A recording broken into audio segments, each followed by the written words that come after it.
Good evening. My name is Keith Romano. I'd like to call this meeting to order. This is the Inland Wetlands Commission meeting for the town of Monroe. Today is January 10th, 2024, and the time is 7:03 p.m. Will everyone please stand or recite the Pledge of Allegiance? Pledge allegiance to the flag of the United States of America, and to the republic for which it stands, one nation, under God, indivisible, with liberty and justice for all.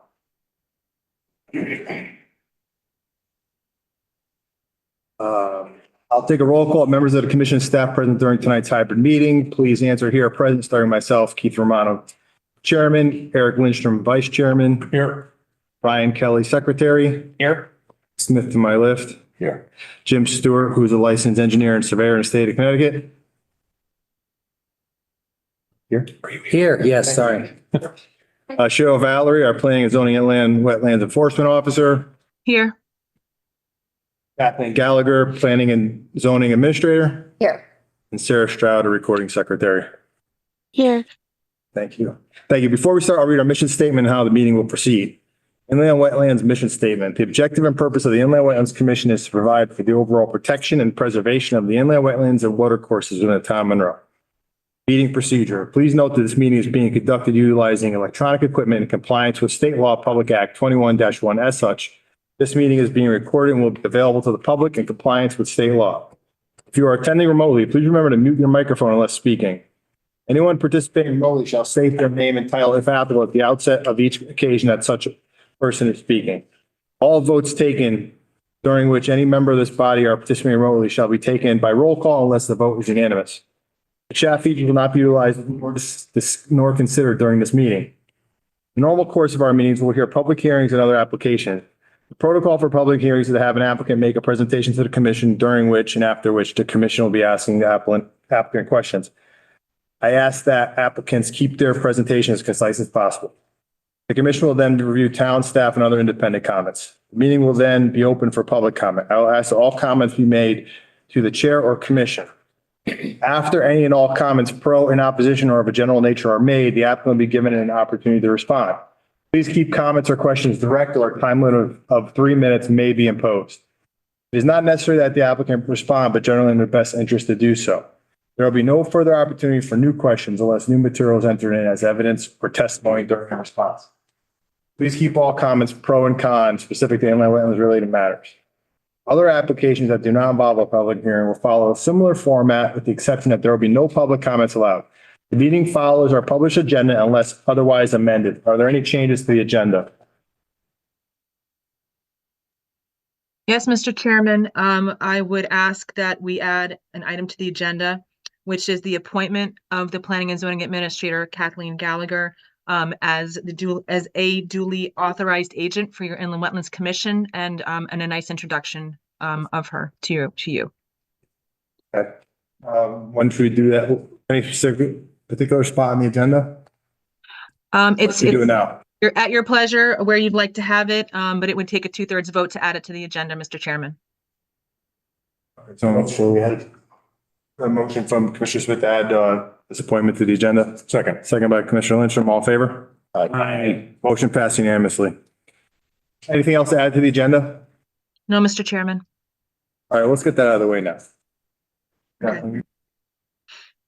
Introduce yourself on the record. My name is Kathleen Gallagher. I am the new Planning and Zoning Administrator for the town of Monroe, and I am happy to be here and excited to work with a wonderful municipality. Thank you. All right, so want to make a motion to appoint her? Motion from Commissioner Smith. I'll second. Second from Commissioner Kelly. All in favor? Aye. Motion passed unanimously. I'll appoint. Thank you very much. Good luck. Yeah. All right. So, good luck with that. All right, this part of the meeting is the general public participation part of the meeting. This is if there's anybody in our chambers here tonight or online who'd like to speak to the commission about anything of wetlands related matter. And this, it's something, these matters cannot be anything that's in front of us right now or soon to be in front of us right now. Is there anybody that would like to speak? Please raise your hand. Anybody online?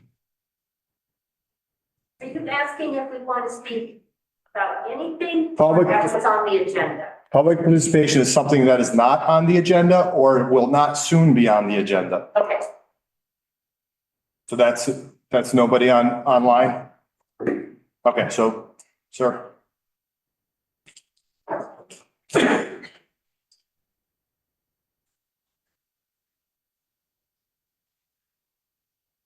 It's gonna be closer. I'm ready.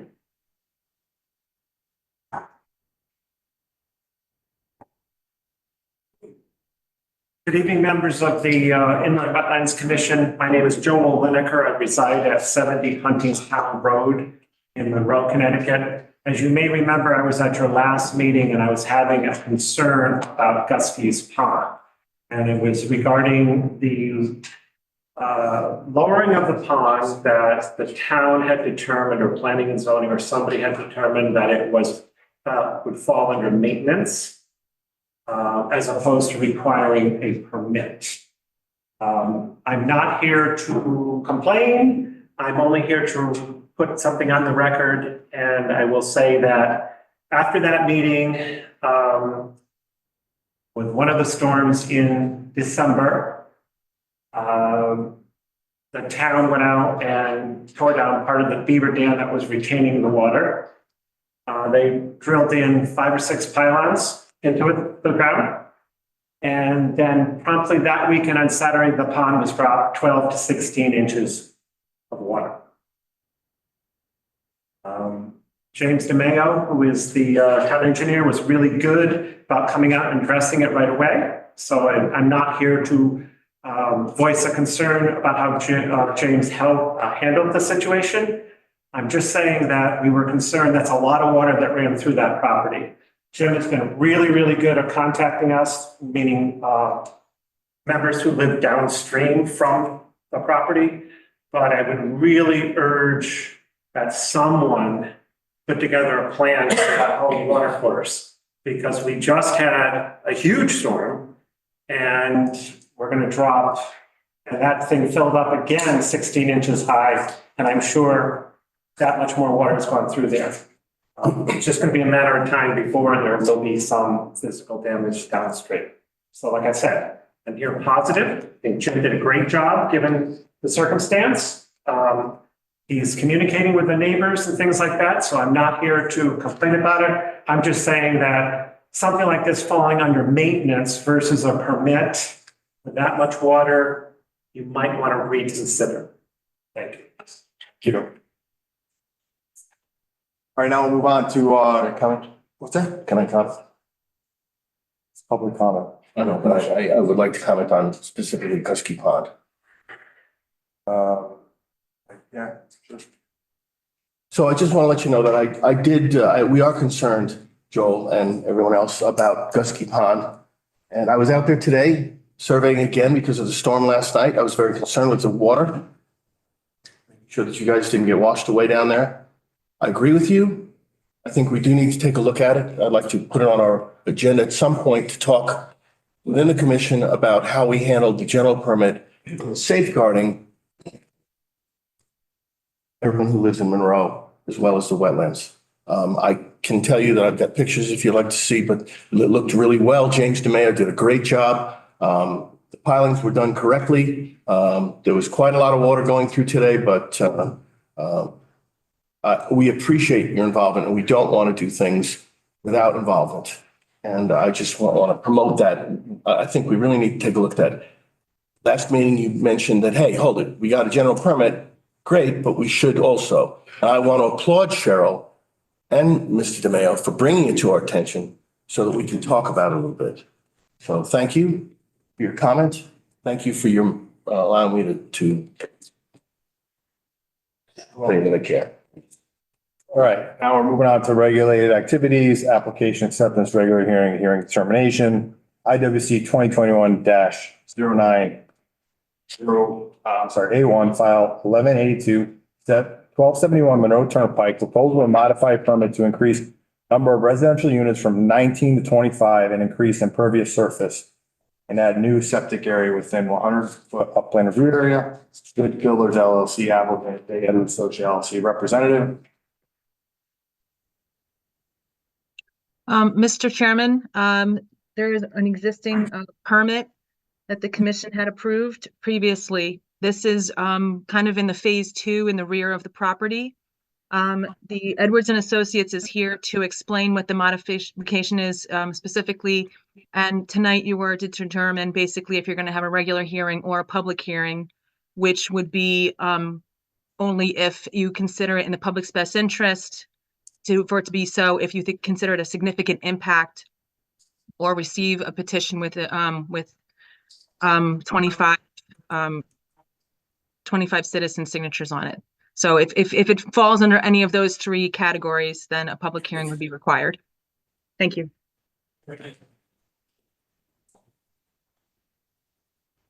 And I think Mr. Edwards is here to present. Yeah, Jason Edwards. I don't know if you guys can hear me. Yeah, we hear you, Jason. Can I share my screen on here, Cheryl? That's a great question. I think, yeah, Kathleen, you can do it from where you are. There's a share button there. But it shares the laptop. It doesn't share a Zoom participants. I think there might be another. I think there's a way to do it from there. Give me one moment. There probably is. This Might be like a more, I think there's a more button on the right side. I'm in the more. Just for the record, I did bring this application in preliminarily before the commission, and at that time, you guys didn't shared want a both. public hearing, so I sort of assumed we were This doing shares that. the laptop, but that's not what we're So if you looking for. want to just hold off on my presentation, if you're Yeah, going to I have a don't- public hearing, that's fine. Sorry, Jason, say that again, that last part. I was in, a month or 2 ago, before we made the modifications, just to discuss this informally with you guys. And at that time, you had indicated you would like to have a public hearing on this. So I just wanted to make sure you recalled that. So do you want to Move that we go to a public hearing due to public interest. I mean, it's up to you. I'm happy to do that if that's what the commission would like. I know you did say that previously, so I didn't want you to. to move, just so Jason, you're saying is to move this thing along. You're okay with us just going with the public hearing? That's fine. Yeah, sure. Okay. Someone like to make a motion? Motion from Commissioner Stewart, second? Second from Commissioner Lindstrom, all in favor?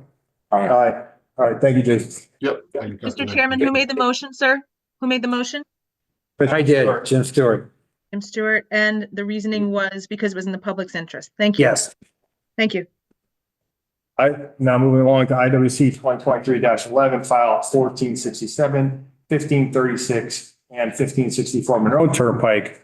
Total for 9-lot subdivision for construction of 9 homes and a new road crossing and wetlands and adjacent to the wetlands and water course. Dan's Land Development LLC applicant, Edwards Associate LLC representative. Yeah, go ahead, Jason. I'm here. If I can share my screen, I can put up the plans if you want to take a look. I did make you the host. Are you able to share? I'll try again now. Hang on.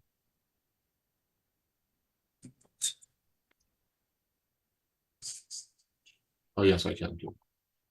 Thank you. Did everyone see a set of? Yeah. Plans? It says Sun Valley Glen on it. Yes, we got it. Okay. This is 1536 and 1564 Monroe Turnpike. It's directly opposite, well, a few different things, but Stevenson Lumber is opposite the north end of the property down here where my mouse is. Old Zor Road, former Stevenson Lumber. Old Zor Road comes in just opposite the where our proposed developments plan to start. And it's to the south or north is Downs Road and Cottage Street. They wrap around the end of the property here.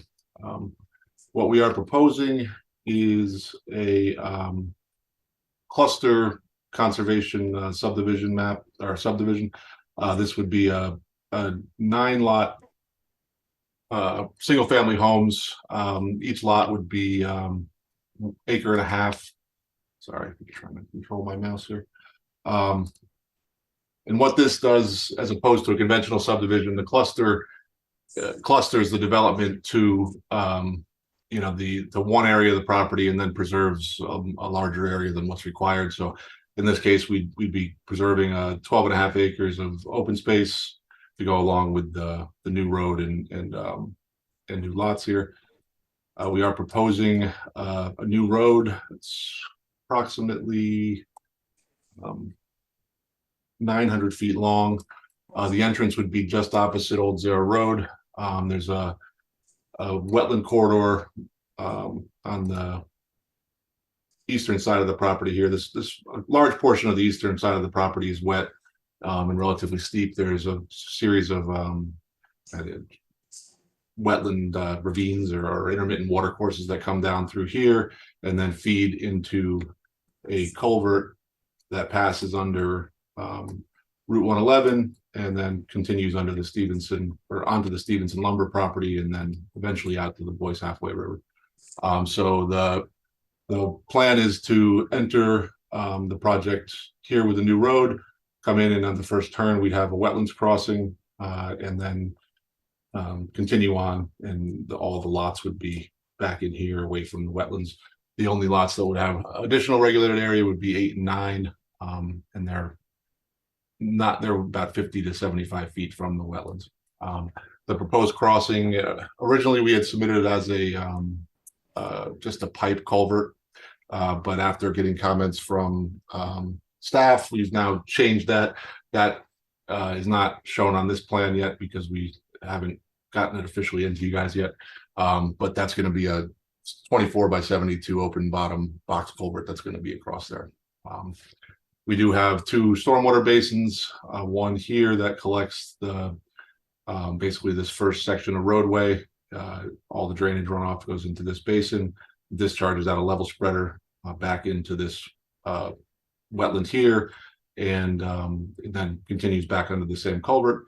And then we have a larger basin down here that takes the runoff from essentially the rest of the project and then retains it for the 100-year storm and then discharges out to a culvert here and back into the state drainage. Like I said, we are proposing the cluster because it has considerably less impact than a conventional subdivision. We do have an alternative plan in here that shows a layout for a conventional subdivision. This would actually be, I believe we have 12 lots on here with open space of 3.3 acres, which would be the required, I believe it's 15% is what's required versus what we're giving, which is 12.5 acres. So this was the first alternative we had considered, and there would be considerably more impact here. You'd have 2 wetlands crossings, and any activity within lots 1 through 5 and 12 would all be regulated activity. And the second alternative, we had looked at a condominium development here. There's no public water in this road, so that made that somewhat difficult to do financially. So we did not go forward with this, but to do this, we'd also have more impact. We would have need a double wide driveway through here. It would have to be boulevard style driveway, which would be more impact on that crossing. So, these are the 2 alternatives we considered. And we do have a full sediment erosion control plans. As I said, we did get comments back from staff and we've addressed them, but we have not gotten all the responses back in yet. We were working on some things with the town engineer. So I think that sort of sums it up for now, at least for this stage of this project. So if there's any questions, I'd be happy to answer them. Also, the developer and applicant Mike Chesnowski's in the audience there. If anybody has any questions of him, he'd be happy to answer them for you. Thank you. We have, what do we think? Yeah. Are you asking for questions? No. Motion, we go to a public hearing on this application due to potential impact to the wetlands. Sorry. Motion from Commissioner Stewart for a public hearing. We have a second from Commissioner Lindstrom. All in favor? Aye. Thank you. Also, just for the record, for the applicant, according to state statutes, alternatives are supposed to propose less impact to the wetlands, not more impact. So when you're proposing your alternatives, you should be proposing something that's less impactful, not more. And feasible. Some of the, Feasible and prudent, yeah. Okay, I'm not sure I totally agree with that, but I'll look into that more. Thank you. Yep, thank you. All right, regular meeting. IWC 2023-05A1, file number 1447, 5 Victoria Drive, modified permit to install turf field instead of grass is approved. Our new is Full 2 LLC, owner applicant, Soul Engineering LLC representative.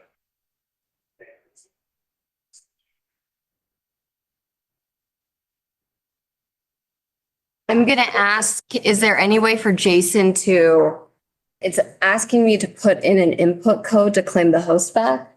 I'm going to If try to there's get a- it back to you. Hang on 1 minute. Yeah, if any way you can disable on your end, I'm assuming I'll be able to pick it up. I'm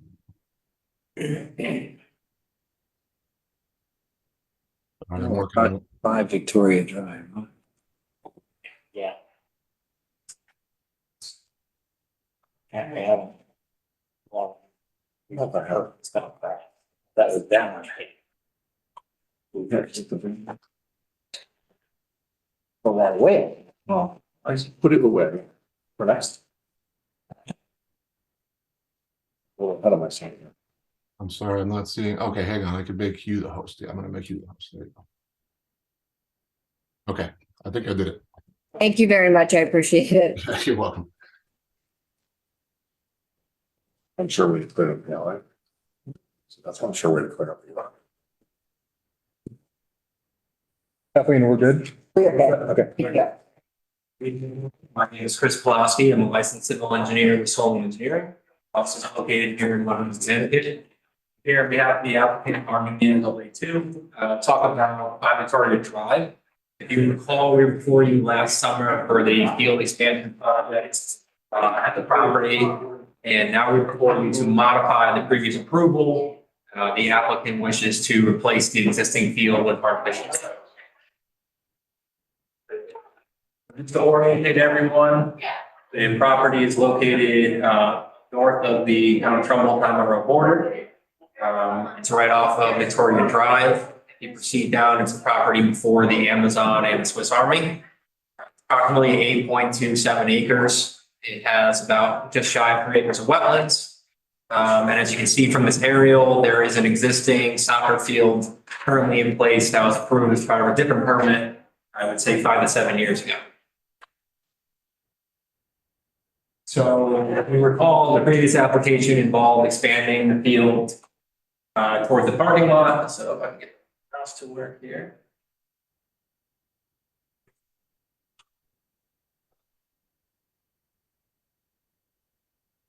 So if you recall, the previous application involved expanding the field towards the parking lot this way, and expanding the field in this direction towards the bottom line of your screen.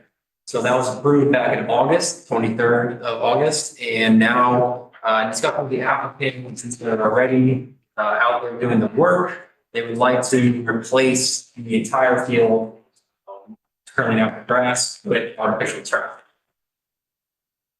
So here's the blow up of that. Nothing has changed. There's still a swale on the edge. There's still an 800 square foot open well pavilion. The limits that were approved in August are still the same in terms of depth and width. There still is a fence all around the field. Again, the only difference is the replacement of the material field with turf. So the question is, how is that going to work? So in 2014 or 15, when this was approved, the entire field was installed with perforated under drains. So if you look at the field, these faint lines, they kind of look like a directional arrow, if you will. Those are perforated under drains that collect water that's underneath the field currently and route it towards an existing trench drain along this side of the field, which comes down to a manhole. And then these 2 pockets of what are now considered wetlands, they were actually proposed and designed and constructed stormwater basins. But we had it reflagged recently, and now there's water in them because they're working their stormwater basins, and now they are wetlands. So our proposal is to extend these perforated pipes to the edge of the new field and tie in all the drainage.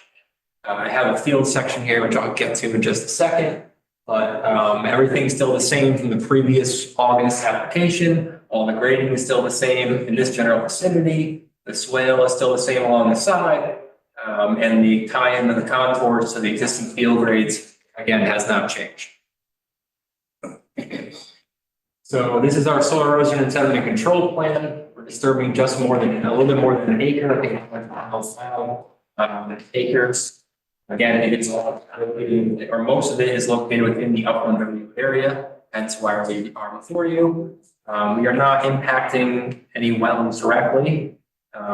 For the soil erosion and sediment control plan, the series of silt fence and hay bales along the edge of the wetland here. We have a couple of sediment traps, and there is an anti-tracking pad construction entrance along with some construction fence. Since it was approved back in August, we did have a pre-construction meeting with town staff, and the silt fence that you see here that was previously approved, and the anti-tracking pad construction entrance that was installed this week. We did have a pre-construction meeting. We did just install soil erosion and sediment control measures. And I have to notify staff so they can go out and do an inspection.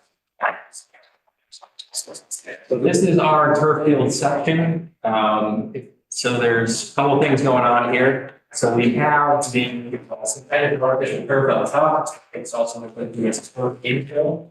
And then we have 3 inches of bedding sand.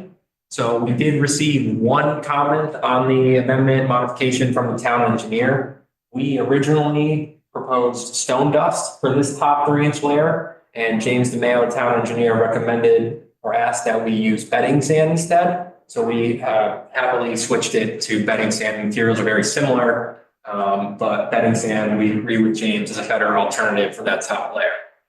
So then underneath that, we have a geotextile filter fabric. Then we have 12 inches of half an inch crushed stone, another geotextile filter fabric, and then a compacted subgrade. And again, the underframe would be below the section that you're seeing here, right below the geotextile, or right below the second geotextile filter fabric. And now turf lays out its big mats. So how do you keep it secure on the edges? We have 3 timbers on the sides. They're 6x6 pressure treated, and they are drilled in with rebar anchors in the edge of the field. So essentially when you're running around, there's a lot of force and you press it into the turf with your cleats or whatnot. This keeps the turf field in place, and it also keeps everything associated with the turf field on the field. So this is just like a buried containment as well. What's on the outside of those timber?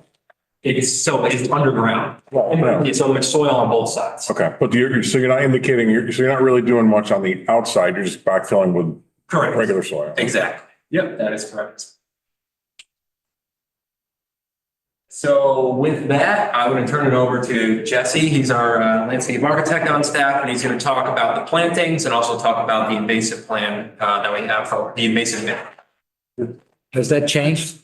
Yeah. That change? Make it as brief as you like. Sure.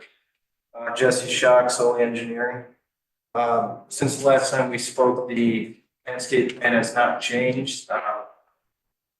Conditions of the thing outside limited, inside of limited, we're gonna lose in the parking lot. Field expansion, this area here, but we'll replenish that with overstory trees here. We're also planning to add a erosion control seed mix in the areas where, in the areas that are going to be graded, and we're going to introduce 5 more trees in this area to enhance the buffer, to actually add more protection in front of these wetlands. Again, nothing's changed since the last meeting. These were the invasives that we found when we went out. And we went into detail in the last meeting, method of invasive control based on DEEP's recommendations, but we decided with the commission's help to just leave it to how the client was already maintaining the property with mowing and cutting, which is a mechanical method. That's about it. One thing I'd like to add, thank you, Jesse, is that we understand that the commission is working through new invasive species application material. I think it's coming in February. We are happy to file an application for that invasive species management as part of this application. So, which again, as Jesse explained, is the same method, the mechanical means of mowing and cutting that we discussed in the previous August approval. So, and with that, I would be happy to answer. We'd be happy to answer any questions the commission may have. One question, the turf infill, what is that? So the turf is like a synthetic rubber. So there's the little beads, if you will. So it's a rubber, is it Yes. a new product or recycled? I believe it's, Product. I'm not sure of that. They purchased the turf through a distributor, but something I can ask.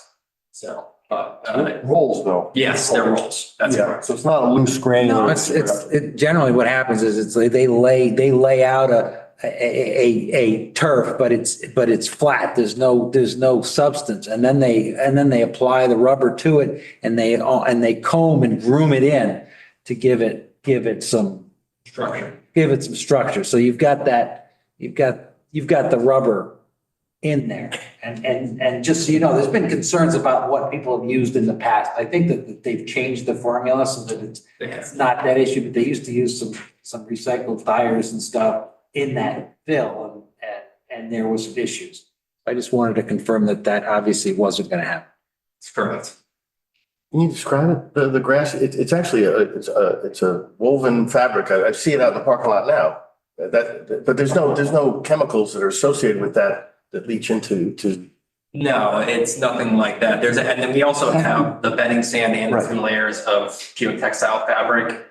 Deep did a report back in 2010, and they found that as long as you're managing the drainage underneath and you're providing the fabric, and then you're also routing it to a stormwater pond, the perforated under drains, which we are doing here, that was the best way to kind of handle the artificial turf. So I do have two concerns. First concern, I just want to ask about the maintenance. You talk about those wood pilings that are going to be in there. What's the expected life? You know, are you thinking that every few years you're going to replace them? How does it remain anchored? So they're anchored with rebar. Yeah, no, but you mentioned wood. Yeah, so they're pressure treated, first of all, so they are going to last for a long time. I mean, they shouldn't rot because again, they're pressure treated, but you basically you drill a hole through all of them, and then there's big rebar spikes are specified on here, and those will slot in through the wood and into the soil, past the wood. So if your wood stops in my bottom hand here, the rebar is going to go down through that into the soil. They're not sticking out of the ground, so they're not meant to like crash in by a player or anything like that. Someone using the field, they're just there to hold that turf together along the edges. So I imagine you have some kind of maintenance plan associated with that. You're already planning to redo it every couple of years, or I don't know how long the turf lasts, but it can't last. Fields, I'd say they don't last forever, obviously. Right. I'd say 10 to 20 years in the turf, but they're going to replace in the timbers as needed. So that was my concern, is just maintenance. And the other one is your earthwork summary. So I understand that you're going to remove 170 cubic yards and then replace another 152.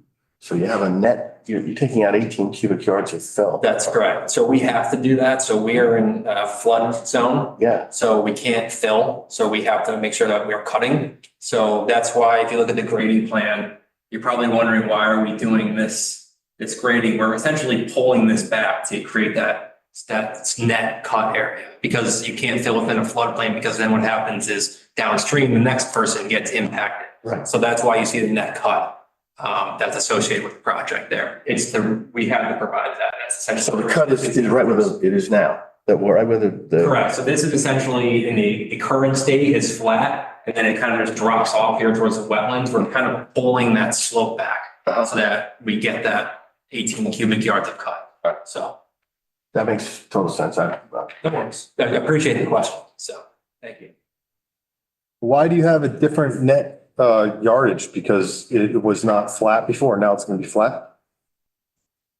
why is the field area going to need 18 more yards of material than what's already existing?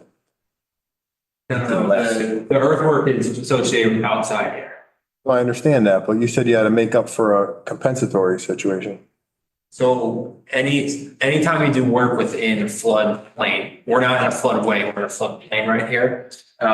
You can't, the net material has to be a cut, or else if you're filling, you have to do compensatory storage, it's called, somewhere else. So even though we are doing work within the field, we're doing work here, when we put in the pavilion, make a flat pad.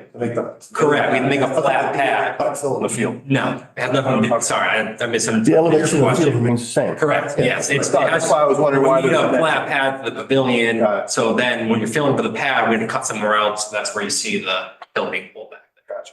All right. Good question, thank you. Anybody else? Makes sense. All right. Thank you, I appreciate your time. So if there's anything else, Jesse? You want to close it? Yeah, we'd like to close the meeting. Real quick, so all the stuff all the stuff's on the parking lot. You guys were gonna complete this like in November. Why didn't it, why is it now? The turf? Yeah. We didn't have approval. It says November, you know, should be starting in summer, last summer and starting in November. Should over. Artificial. Correct, we had to submit a new application for the turf, Okay, so it just got delayed. We're going to bring in the same gravel. so when's the completion? How long do you? They're anticipating being open for the April soccer season, so 3 months, if it all goes well tonight. So they're super excited to grow their business in Monroe. Deliberation? Anyone? Someone? A motion to move Motion, deliberation. Commissioner Kelly, second. Second. Second by Commissioner Stewart, all in favor? All right. Aye. All right, thank you. Thank you. All right, public hearing done, deliberation session. Complete items from this agenda as determined by the commission, IWC 2023-0581, file 14.7, 5 Victoria Drive. Modified permit to install turf field instead of grass, approved. R. Nunez, LLC owner applicant. Only engineering LLC representative, any discussion? You want to make a motion? Motion approved by Commissioner Stewart, second. Application, whatever it is, 1447 5 Victoria Drive, as presented. Second by Commissioner Lincoln, all in favor? Aye. Motion passed unanimously. All right, now we are on to I-12-11 file number 768, 39 Doris Drive, Paoletti, request for bond reduction from 22,000, 5,000. Carol, fill us in here. Is that going? Oh, geez. Here we go. I don't know if you can hear me, Mr. Chairman. You cut out for a second there. Can you hear me? you. Okay, Yeah. right, so just a quick background. This is 39 Doris Drive. It's a vacant lot. There was an approval. I don't have the file in front of me, forgive me, but there was an approval from 2012 to develop a driveway and a house on the property. There's a wetland on the right side of it. In the course of that application and permit, there was remediation work that had to be completed. And there were specific elevations that were supposed to be hit and a planting plan as well in relation to that plan to develop the house. After that, the owner sold the property to Mr. Paoletti, who I think is here tonight from what I can see on the camera. And there was a bond, a quite high bond that was required for $22,000 at the time to complete the remediation work and to cover soil erosion controls, et cetera. Apparently some of that work was completed, but Mr. Paoletti has now wants to develop the property and would like to reduce the bond to $5,000. I think he's here tonight to discuss that with you, and take it away, Mr. Paoletti. Thank you. Good evening, Chairman, Commission. Joseph Paoletti with Great Slate Builders. Bought the lot. The owner, like 7 years ago, did like 90% of the remediation. He brought the grades down on the wetlands. He didn't follow the plans to the plantings. There was supposed to be like 30 plantings, and he went and planted like 60 different fruit trees on it, and did kind of his own thing, and planted the grass and moved the driveway. And I had Fuller Engineering come out this week and confirm all that. And the only thing that's left for me to do would be the plantings on the plan and the sediment trap along the driveway. And I was seeing if I can get a reduction from the 22,000, because it was done 7 years ago. Reduction in the bond, 22,000 to 5,000. I have the report from Fuller Engineering, and they even listed here that they recommend that the wetlands doesn't be touched anymore because it's stable now. What is you're building a house there or something? Yes, just a single family house. And you have Cheryl, so is there another application for the house to build? Are they coming in with another application to build a house? No, there was an extension given, and I think Okay. it expires in October, if I'm correct. I'm not sure if you can get a time extension, but I think there was already one given. Right. And it expires, I think, in October of 2024, if memory serves.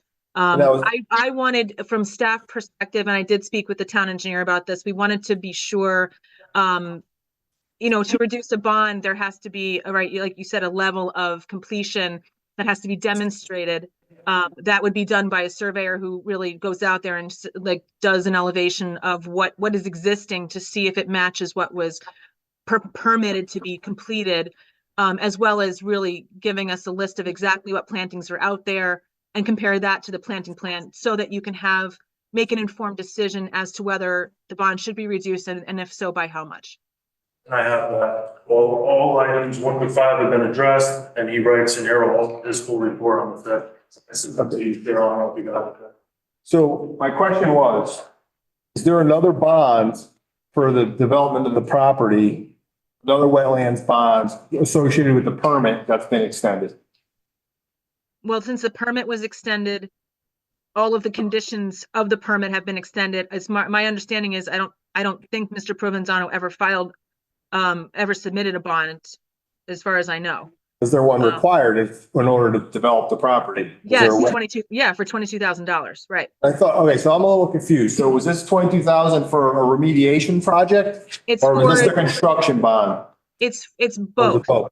It's Oh, both. It's the okay. whole, it's for the permit. One of the conditions was $22,000 to cover the normal, conditions, but including the remediation work, which was, Okay. regrading, pulling out material, plantings, et cetera, along the driveway. So that's what staff would like to see, exactly what Mr. Paoletti's bringing in, so we can look at it and then make a recommendation to the board like we normally would do for a bond reduction after we've reviewed it thoroughly. So the 5,000 would stand until the CO of the construction? Whatever we end up reducing it to is going to stand till the completion of the project. It usually does stand till the completion of the project. In some instances, as a condition of approval, they are held for a year or two after that to ensure that the plantings do survive. So Right. again, I'd have to look at the whatever the set time, but this is going to carry through till the end and maybe beyond. Whatever you reduce it to, that whatever that amount is, that would be kept. Yes, and so this is not holding up any activity on the property for you, right? No, right now it is a little bit, like, cause I want to get going, because it has to be done by 10/2 of the project. Right, but the reduction of the bond doesn't hold. Well, I can't pull the permit, I submit the bond, so I was trying to get. he hasn't submitted the bond. There is no yet. bond. There's no bond. yet. He wants to submit it, but he wants to have it reduced. I thought this was I was, yeah. So we're reducing a bond we don't even have yet. Right. Right. It's not. I guess what you could say is it's actually, we wanted to look at it first, but I guess Modification. it would be a or the modification. amount, you want to modify the amount of the bond. Guy Yeah. was doing the Yeah. guy was improving on the plan without a bond in place. Previous owner was trying to get the qualifications of the approval done, but there was no bond in. I don't think that the Provenzano ever submitted a bond. I don't know that for sure, but I know that Mr. Paoletti took over, the permit was transferred to him. So he has to submit his own bond. So I have to see if Provenzano did submit a bond. I don't think he did, but he might have. But So- now okay. Mr. Paoletti would like a reduction because some of the work has been done, but we just don't know, from an actual specific perspective of what was done. Was it done correctly? How much of it was done? Because we don't have kind of an as-built at this point as of the existing conditions to be able to compare it to the proposal. Right, but you have an Yeah, existing. Cheryl had me have the engineer come out and list everything that was done, the big pile of dirt that was on the wetlands was removed, the dock that was on the wetlands was removed, the elevation was set, the grass was planted. So what survey are you constructing off of? I'm constructing off the survey that, the previous owner submitted and got approved, planning and zoning. Can I see it real quick? Yeah. Because I think what they're asking for is, yes, you have a soil scientist or whoever. Yeah, so Came out this is and what said that things were done, but if there was grading work to be done, grading work was already done. right, but it has to be surveyed He surveyed it the other day. Fifth. Yeah, that's. with a surveyor? Yeah, a surveyor, Kevin, came out and surveyed the whole properties, checked the elevation. Oh, so we should be getting it, you should be getting an updated as-built. Well, so I didn't know I was gonna need an as-built tonight, to be honest with you, but I can get, once we put, the house isn't in yet, so usually we do that once the house is in, but he wrote a whole letter submitting everything. Yeah, but if he has. All the he has- conditions hold on, are let me met, stop. right? So if he's collected the data, okay, he's got to put it on the map anyways at some point. Right, so- And he should have, I mean, if he was out there, hopefully he gave you some staking or something. Yeah, he gave me a statement right there with everything. No, staking, I mean, like. Yeah, he staked everything out to the other. Yeah, okay, so what we have is, we need to see that, okay, so that's gonna prove to us that the grading plan was implemented So correctly. his memo to you guys from him does. No, I believe they're looking for an actual, another piece of paper. Okay?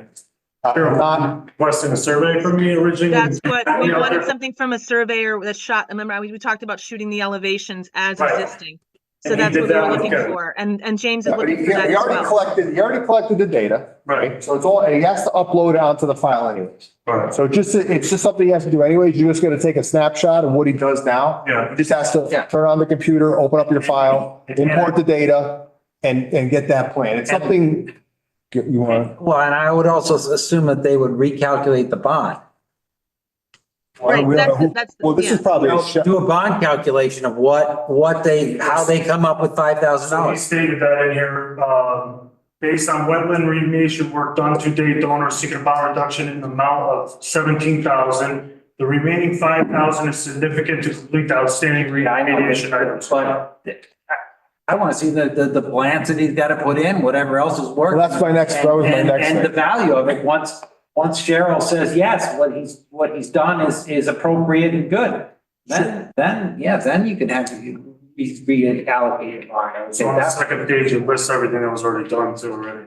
Cheryl, what is your take on what happened with the plantings?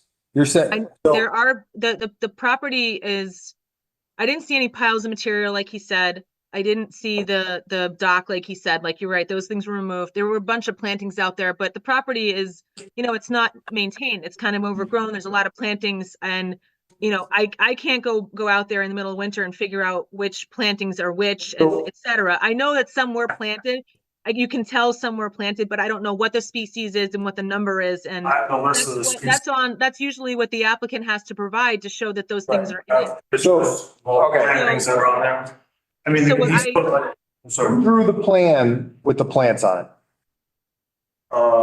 Fuller Engineering when originally in 2015. So when they went out and surveyed, did they identify all the plants? He didn't identify all the plants. I sent him the list of all the plants. So that, This is the list of all the plants that were added, and not just like little plants like you guys want to be putting like 6-foot apple trees, 12-foot apple trees. Those were. 15-foot plum trees. No, he added those owner over the last 7 years. What we're trying to do, just so I understand, we're trying to get we're trying to get you qualified for this reduction of bond. So the only thing we could do at this point is confirm how much of what's on the plan is done. I don't see is the planting on this plan? So the plantings are not done and the sediment drain along the driveway is not done. Those are the only two things that are not done. You just said you're saying the plantings on the plan are not done. Are not done because they Did something else. he did like 60 other plantings, but I'm still willing to plant those plantings if I have to, but he put in way better stuff than what those plantings are. He put in apple trees, plum trees, raspberry plants. Depends what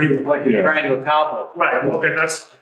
I don't think that I don't think you have to go and take any plants out, but because I think you're free to plant in an area, so you just have to have what's on the plan. Yeah. So it sounds like to me, and after I'm done with my spiel, everybody else can make any comments, that you have to have this, what they went out and surveyed has to be presented, and that's for the grading part.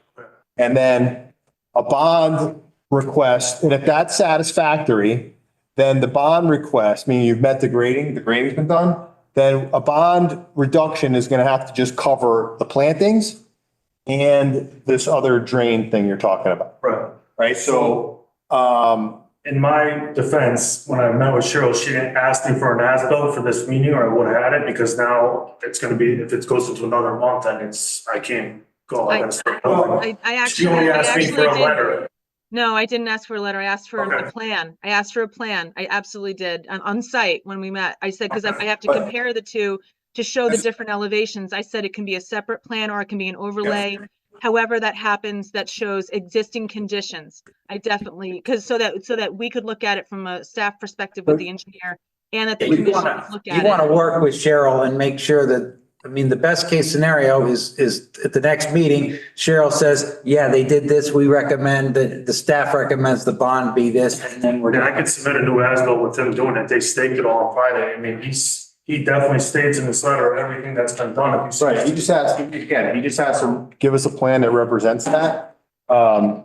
Because he doesn't know when he goes out there. He has to go and import it and he has to take his data, put it in the computer, and literally it's just another click of a button Yeah. to present the plan. I would have had a plan if I was in that. But I Right, guess I but misunderstood. they just came out, I don't know how quickly people work, but let's try to move forward with this situation here. Yeah. So, the planting, I don't know, there was 30 plants?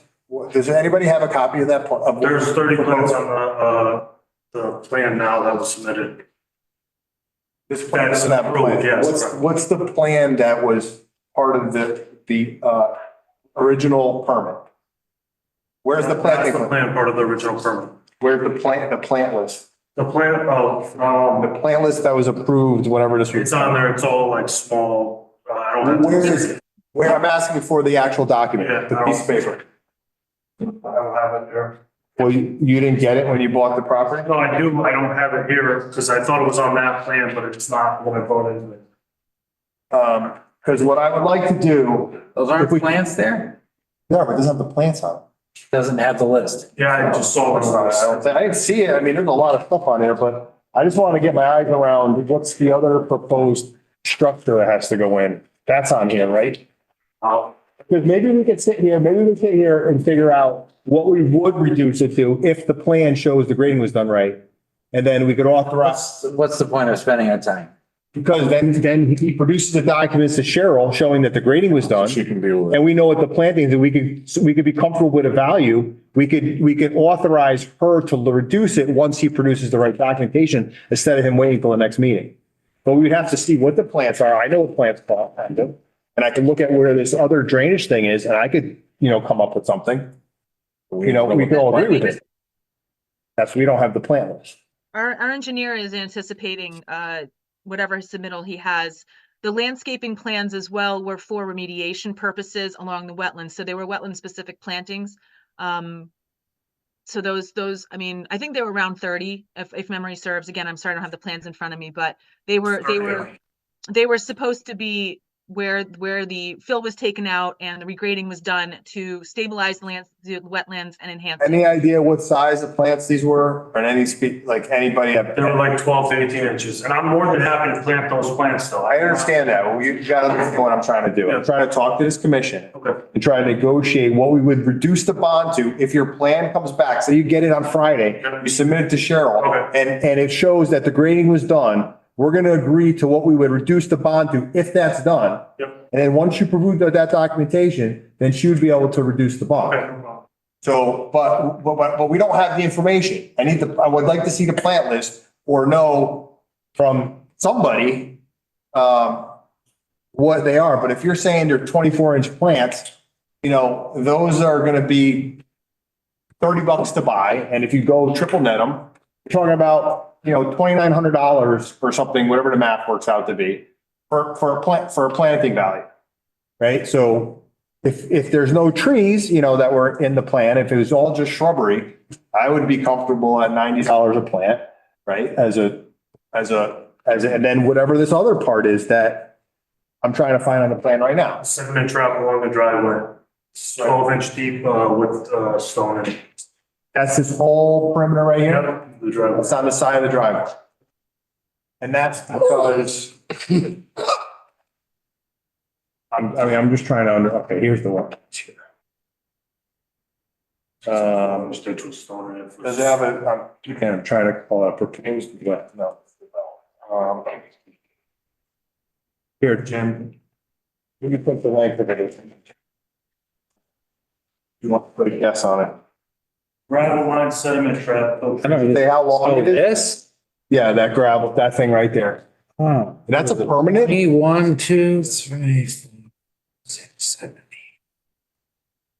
So that's like 250 feet. Okay, and what's the, is there a construction detail For for it a on there? detail? Like, is it lined in fabric? Is it Yes, lined in fabric? Yep. What's it wet with it? What's the depth and width? 12 inches. 12 inches of 12 by 12? What's the material? crushed stone and What size? I think 3/4. 3/4? I think it's set now. Yeah, I don't 3/4 inch and a quarter. 3/4 is more than an inch and a quarter anyway, so I'm okay with it. So it will. Who's your, so you're a builder? Yes,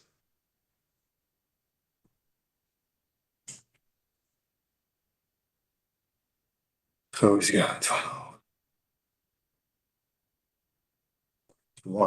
It's 250.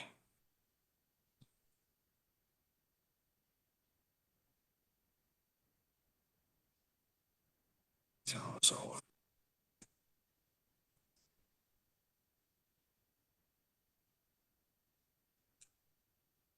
So he's got about realistically like $550 in materials. And contractor would do that in about a day with a mini excavator with him and another guy. So he's probably at 20, probably at, for that, it's probably 2,200 to 2,500. So 3,000. I would say we should be comfortable to go to 6. I was just gonna say, keep a nice even number of 6, probably. So if he could, well, that's me. Does everybody agree with that? Agree? Everybody agrees? I'm gonna say only if Cheryl feels comfortable doing this. Well, yeah. Well, Oh, yeah, but that's the big caveat. the biggest thing is you have to produce the plan showing the grading part was done.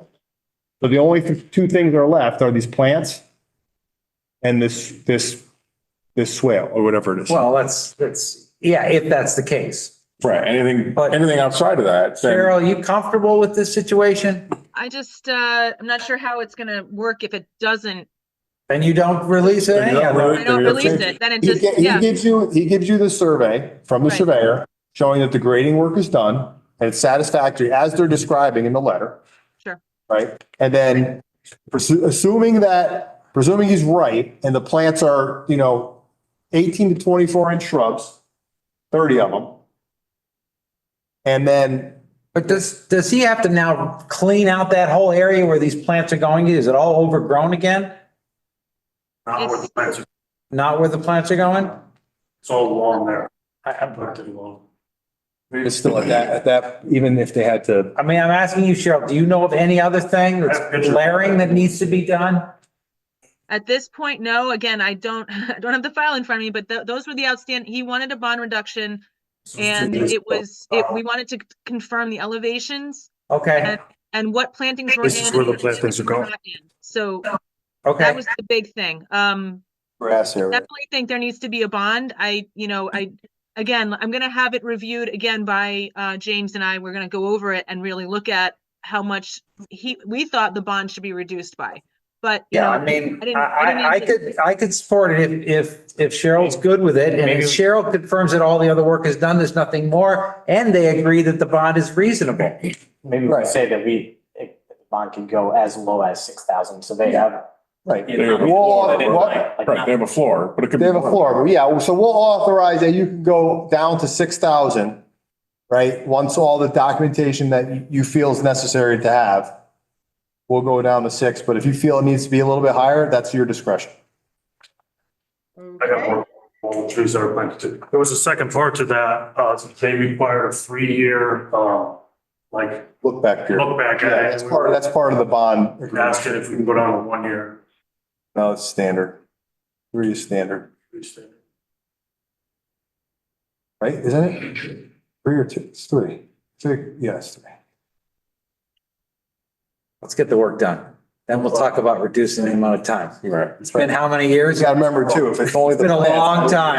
Yeah, what's that? if it's only the plants, it would be based on just the plants Right. at the end. Correct. So you would, if you build when the swale's done, we could release. We just haven't put that in yet because when we drive in and out. Right. the Plants would be. All right, so- Cheryl, were you figuring something out?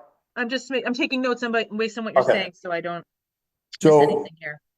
so provided that the grading work is satisfactory when you get the plan from the surveyor, the plant list is in fact 30, 18 to 24 inch or 20, they're up to 30-inch shrubs. Right? They're only $30 a piece? They're probably even less than that, but I'm being. Really? It depends. I don't know what they are, but I don't know what they are. I don't know what the plants are, but if you go to like native or one of the, or even now Planter's Choice has a huge selection of all these wetlands remediation plants, they're not that much money. But you also don't know what the conditions are, what he has to do, like does he have to dig out a bunch of grass? So to be fair to us, I'm going a little bit on the higher side. Okay. They need a motion? Well, Cheryl, I think is still. Right, well, I would say that, I would say you should vote to allow me to do that. Right. Based on these conditions, yeah. I make a motion that staff is authorized to set a bond no lower than $6,000 for 39 Doris Drive at their discretion. A motion for Commissioner Stewart. Second. From Commissioner Lyncham, all in favor? Aye. All right, motion passes. I'll get that to you in the next couple. Yeah, so you're all set, you're just gonna deal with Cheryl. All right, thank you. Have a good night. Thank you. All right, so now. I think that's it. No, the next thing is, public outreach, update. Cheryl. So the public outreach update right now is that we have given Christian W-9 form. We have to formally add him as someone we can pay. So he has that information. He's supposed to be getting it back to us. So until we have him, paid and ready to go formally, and we have a kind of a contract with him, I mean, he's free that date. We kind of have it all set up, but until we have that, so in case if something happens, I wasn't sure if you really wanted to start to publicize it. What was the date again? It's on February 28th, tentatively. End of February. Okay. Right. So Yeah, we're we still have waiting. we still have over a month. Any idea how long this might take to get this? It depends on how long it takes him to get it back to us. I'm going to Oh, it's in contact his him hands now? tomorrow.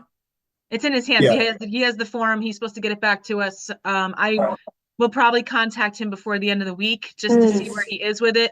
Right, because tell him we do want to do it, we do want to do a campaign for, to publicize it. It was his, huh? Sure. I would also ask if if you guys want to cancel the meeting for the 24th. Because usually you don't, if there's no outstanding public hearings or no continued business, usually that is canceled. I don't know if you wanted to, because that's another thing is you have 2 public hearings. And you didn't specify exactly when you're going to hold them. So on the record, did you want to hold them the 24th or did you want to hold them on the 14th? Of this month, did they, but don't they have to do their notices? Is there enough time? No, actually, you're right. There isn't enough time. So actually, so Mike, God. So you're right, thank there God. isn't. You're right. We're So, not gonna have the second meeting of the month. okay, so you're not. Okay, so I just wanted to know that. And then so the public hearings for those 2 will take place on February Missed you so 14th. much. Jesus. And Right. one more thing about the outreach thing. We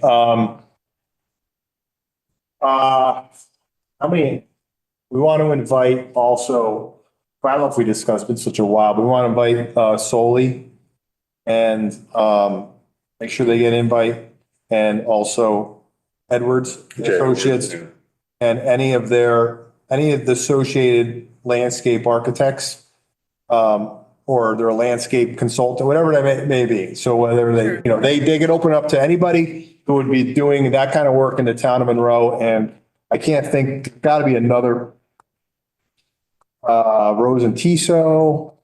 Kenny, I know, does a lot, William Kenny does a lot of landscaping work for Solely and for other people. Right, so that would, same. So yeah, him, but, right, because he's independent. He's independent. So him, and then even the other guy, who's the other guy that? Davison? Davison, but there's another guy who comes in all the time. Is it Danzer? No, is it Danzer? Yes, he's a soil scientist. Yeah, and a biologist, I think. Steve Was that the Danzer. guy? Steve Is that the guy I'm Danzer. thinking- Yes, Is that the guy I'm thinking of? I think so. Yeah. So I'll make sure it's out. And every correspondence we send out will, hey, invite anybody that you know of that would be interested in this. Understood. And, Well, Bill Bitar is anxious to get us out there whenever Cheryl is, clear for dates and whatever, but right. I definitely want to use him. He's willing to do that, so. What's this site visit thing?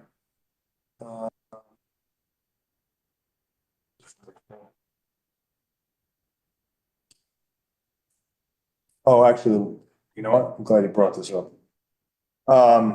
Of the 2 publics that did we just make 2 public? Yeah. And one of them was 1271, right? Yes. So 1271, I don't think it's necessary, but if we want to do a site visit, anybody here feel they want to do a site visit for Monroe Turnpike? Yeah, I'd like to. I was trying to visualize the location on All structure. right, so let's let the Jason know, Carol, that we're gonna want a site visit on what was it, 1271? So usually during meetings, you schedule the site visits at a regular scheduled meeting. So you'd be scheduling them now. I would just say that. We're not scheduling now, I just want to let him know that we're gonna want one, because they'll want to do, they might need to do some extra staking they wouldn't normally do. Right.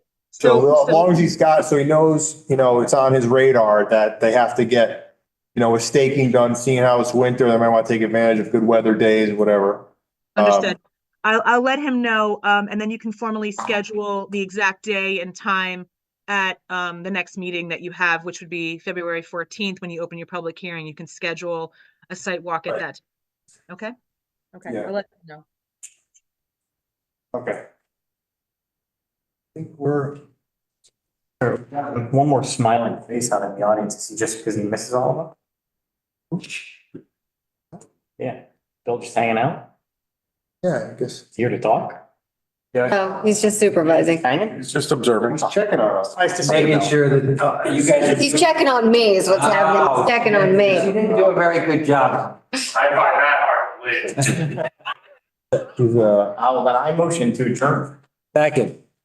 Well, My third. what about Carpet and, I might mention Gusky Pond. We do want to be a voice for the community. On the other hand, we did have a demo permit. That blanket is huge.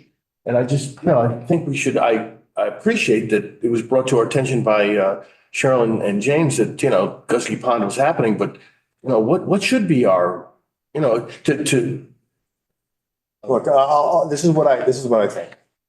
I think that if you have a desire to dive into the mechanics of the permit that we granted to the town on your own, volition as a person, as a citizen, I don't see that there's any problem with doing that. And if you wanted to, if you wanted to, if you were to, so basically the foundation of this is that we've given them a permit and we don't go back on people's permits, right? We don't go and inspect unless there's a violation.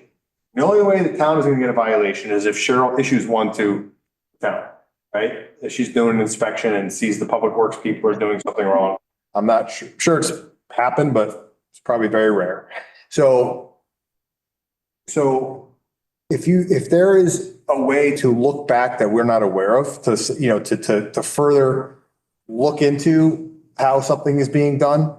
But as a commission, we've done our job. We gave the town the permit, right? They have licensed engineer on staff. They have certified this and that and everybody else, So we have to trust that they're going to do the right thing. And we're not going to spend commission time doing something that we have no charge to do. So I said, I'd like to know you're into it, right? So it's very fine to analyze the stuff. Can I make a comment? Because I want to make sure I hear what you're saying correctly, because I think you're taking a little bit different angle. 'Cause I think what he's saying is, okay, we have these rules in place.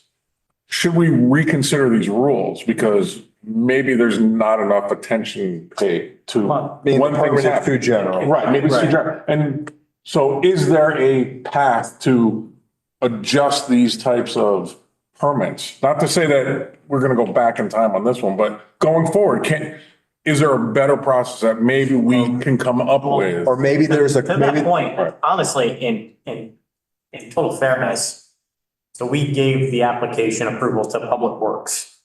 Jim DeMayo came to us. He brought Gusky's Pond to us and told us he was doing it and gave us an opportunity to ask questions. Right. Which that conversation happened. So now the public is concerned, understandably. I'm, if things were happening down the road from my house, I think I would be concerned as well. And that makes total sense. I'm glad that public is coming and participating, candidly. But nothing, I feel like the checks and balances are there. Jim gave us an opportunity to object to what he was doing, to ask questions about what he was doing. Public can come to any meeting. So in theory, that could be public participation when that is raised, right? And so I feel like those measures are there. We can't supervise everything Public Works is doing. We gave them that approval on the belief that they're operating with integrity, right? And to me, the way I look at it is that this was it was like a formality. It's like something every wetlands commission probably has to do in every town in the state to give a permit to their public works so that everything is just like copacetic as far as rules and regulations go. But maybe because if you have something that's really kind of heavy duty, say Gusky Pond's kind of heavy duty, maybe there is something where, if it has a certain amount of impact that it has to be brought back to the public. I don't know. I don't want to overcomplicate what we do here. I don't want to overcomplicate what they do in this building. But if there is any reason that is justifiable, maybe we should just even find out. Maybe we could just ask Jim to give us a brief 10-minute synopsis of what is on the agenda for Public Works. Yeah, but they do these things they sometimes have to use things as an emergency situation. Today, I drove over Pepper Street and there was 6 inches of water going over Pepper Street. Yep. At Cottage Street. So if they had to go in there and because a log got lodged up against the culvert, we don't want to have them wait to come tell us what they're doing. They're going to send the excavator over there, they're going to pull that log out so the water can flow. Yeah, and it has nothing to do with an approval on our behalf. It's just the public for us to hear anything. I think it's important to know the Public Works doesn't have the authority to do whatever they want, right? There's some limit. And where is that limit that their existing permit doesn't let them go beyond? Right. Obviously, they can clear the end of pipes and they can re-excavate drainage swales and such things like that. But if they say, God, we want to excavate a detention or to excavate a pond out, well, no, right? I mean, it's, Well, but we got a it's a permit. natural No, pond. but you can't do So it. there's, Maybe so there are there's some limits. limit. Right. But where is that limit? So, that might be interesting to hear where's that limit? So they understand, hey, we can't do this, but we can do this. Right. That, Cheryl, does that Is make that- sense? Is there, Yeah, Kind of it getting to makes where you're sense. going? It makes sense. I mean, it's under the permitted uses for general maintenance. So when they come to present to you, that's the time when you ask the questions and then determine, is it something that's going to have a significant impact to the wetlands and the water course, or is it just, maintenance, meaning the water table might change, and you have to be comfortable with giving that permitted use as of right. So is that as a standard, would that be something Jim would do anytime Public Works is doing something involving the wetlands on that I application? mean, if for that, I think that if you want to know if anything's going to be done under that permit, they can come and talk to you about it. So, ahead of time, that would be fine. But you did give them a permit to do maintenance work in general. And the other It's a thing general too, permit to be able to do maintenance work in and around wetlands. Is it worth, or is it too much trouble to ask for like a monthly or quarterly report that says, here's what we did? I was Or just here's gonna what, and say, here's what we plan yeah, to do. Just some kind of communication. Right. Right. Can be, That's it what I can was be a thinking. 5-minute conversation. Yeah. And then if we have a Absolutely. concern, then we we used can. to do that. We used to Yeah. get that. Right. We used to get Well, it. he's- Scott used to He's give us the report. usually at the meetings. He's usually on Zoom as well. He's not tonight, unfortunately, but that's always a good time to ask him, or you can have it be put on the agenda to just kind of have an update, a general update of Public Works, the maintenance of in town going on, just so you have a general idea of what's think being that's done under the reasonable. permit. Absolutely. I That's no- remember that being read in to the record, something like we did, I believe so. I mean, it was a long time ago. It's been a while. But one other thing I want to say about this particular situation in Gusky Pond, it should have, it's a town piece of property. The beaver dam should have never got that bad, right? So it just wasn't looked at. So I'm sure that after they're going through this big expense and this big thing with it's going to be on their radar, maybe a little bit more. And it is, so it is an epithet situation. You're fighting nature, but anybody else who's got private property and has a beaver dam, they just have to usually go in and just get a agent approval to remove the dam. So if if their pond is backed up with 3 feet of water, because at least that's a controlled situation. If it were to let go and no one knows it's happening, there is no way to you're letting nature now win. Eventually gravity wins, right?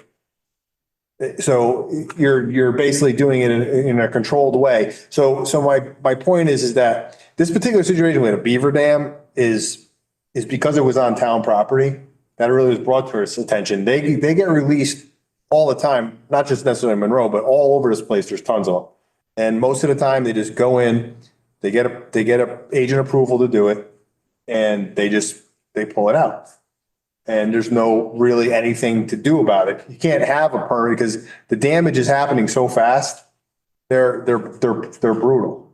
It's happening so fast. You can't have someone go to a permit to deal with a rodent, nuisance. So it's a unique situation.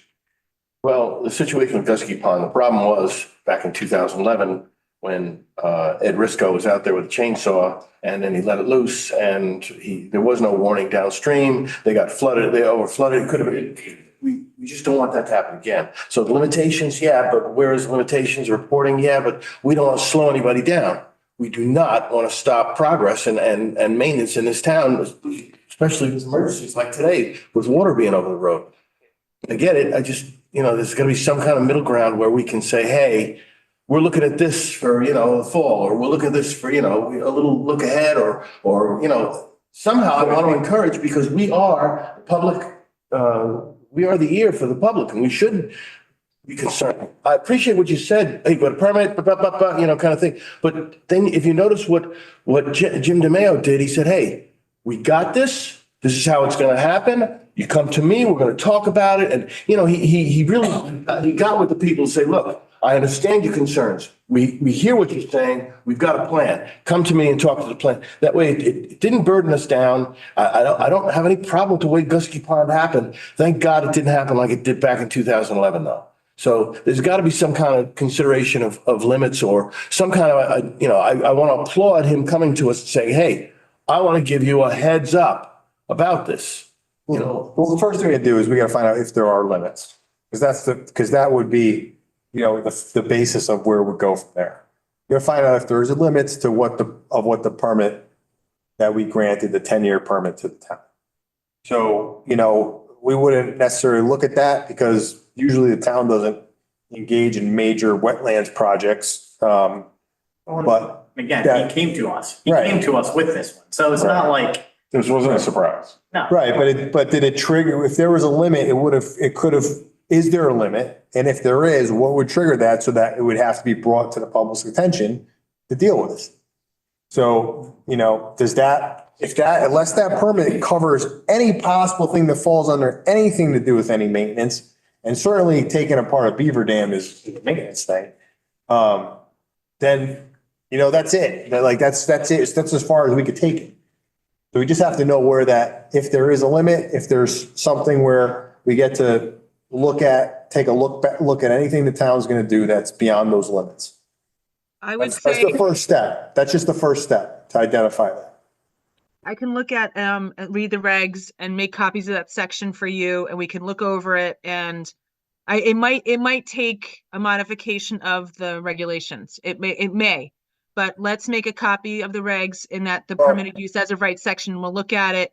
I'll put a copy of it in your next, staff report and your packets, and we can kind of go over it then, and maybe there's some kind of Well, I threshold. don't think we're gonna talk about Okay. any modification to the regulations until there's a lot more conversations No, for sure. with people in the building and legal staff and everything. I No, don't think. Of course. No, Yeah, of course. I'm just saying if that it's if you're there- gonna, I'm just saying that for the way the regs are written, it's for maintenance purposes. And I don't think there's a particular threshold written into the regs. So that would be like, that if you wanted to have something like that, it might take that. That's all I'm saying. So And yeah, the other you thing- all have copies of the regs. You can look at them yourself, look at the permitted use as of right section, and it discusses where you allowed the town to do maintenance work. So you could look at that and then, see what your comfort level is going forward. And maybe there's nowhere, and if we don't, if there is none, if we don't have a limit, the next thing would be does other town have a limit? And if none of them do, then, I don't think there's anything to be said after that. We're not gonna try to reinvent the wheel, become, Westport or something like that. We just want to see what we could tell the public in the future, if something like this comes about. Like, we already told them what we know is we granted a permit, and as far as we know, that permit authorized the town to do what they had to do in this particular situation. And if it's still going to be the same thing, now we just know, we've all researched it, we all looked at it, we all put eyes on it. That is the way it goes. The only, your concerns would not come here. Your concerns would go to, the town engineer about something if they knew what they were doing. So I'm just reading, okay, so here we go. I'm reading section 4.2C.